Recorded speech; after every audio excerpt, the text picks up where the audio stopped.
అవును. ఇప్పుడు ఈ చిన్న ఇన్సిడెంట్ జరిగితేనే మా దళితుల మీద దాడి జరిగింది అని పెద్ద రోడ్ల మీదకొచ్చి ఒర్రుతున్నారు గదా! ఆ రోహింగ్యాలు మన దేశంలో ఉన్నటువంటి సంపదను దోచుకెళ్తుర్రా బాబు! మరి దాని మీద మీరు మాట్లాడరెందుకు? మొన్న పాకిస్తానోడు ఎవడో ఫేకు ఆధారాలు సృష్టించుకొని వాడు జాబు ఇక్కడ ఐటీ కంపెనీలో జాబ్ చేసి ఒక అమ్మాయిని పెళ్లి చేసుకొని ఆమె చిత్రహింసలు పెట్టిండంట. ఆమె మీడియా ముందుకొచ్చి లబలబ మొత్తుకుంటుంది. దాని మీద ఎందుకు నోరు చేయర్రా మీరు? అమ్మాయి ఏడుస్తుందిరా. ఒక ఒక దళిత జాతి వ్యక్తి అయి ఉండి అమ్మాయికి అన్యాయం జరిగితే ప్రశ్నించలేవారా అవులాగా? ఆ? అంతగానం ఏడుస్తున్నారు. అంత రోహింగ్యాలు వచ్చి మన దేశాన్ని కొల్లగొడుతురు. ఎంతలో మంది పాకిస్తాన్ వాళ్ళు వచ్చి ఇంకా లూటి చేయాలని చూస్తున్నారు. ఏం చేస్తుర్రా మీరు? చిన్న చిన్న గొడవలకు వచ్చి మీరు ఒక సామాజిక వర్గాన్ని తెలంగాణ నుండి బహిష్కరిస్తామంటే ఏందిరా? కరెక్టా ఇది?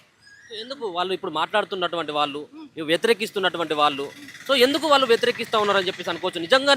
నిజంగా కూడా వాళ్ళు అడిగేటువంటి దాంట్లో న్యాయం ఉంది కదా అన్నటువంటి సమర్థించేటువంటి వాళ్ళు కూడా చాలా మంది ఉన్నారు. సో చాలా మంది ఆ వీడియోలు చూస్తున్నటువంటి వాళ్ళు కావచ్చు, మరో పక్కన చాలా మంది కామెంట్లు కూడా ఇదే రీతిగా అంటే నిజంగా కూడా మా బతుకంతా ఆగమైపోయింది, రోడ్ల మీద పడ్డది, మమ్మల్ని ఈ యొక్క వచ్చినటువంటి మార్వాడిలో షాపుల వల్ల మార్వాడిలు చేసేటువంటి వ్యవహారాల వల్లనే మా రోడ్ల మీద పడ్డాయి, మా షాపులు కూడా నడవట్లేదు అన్నటువంటి భావన వ్యక్తపరుస్తున్నటువంటి వాళ్ళకి మీలాంటి వాళ్ళు ఏం సమాధానం చెప్తారు?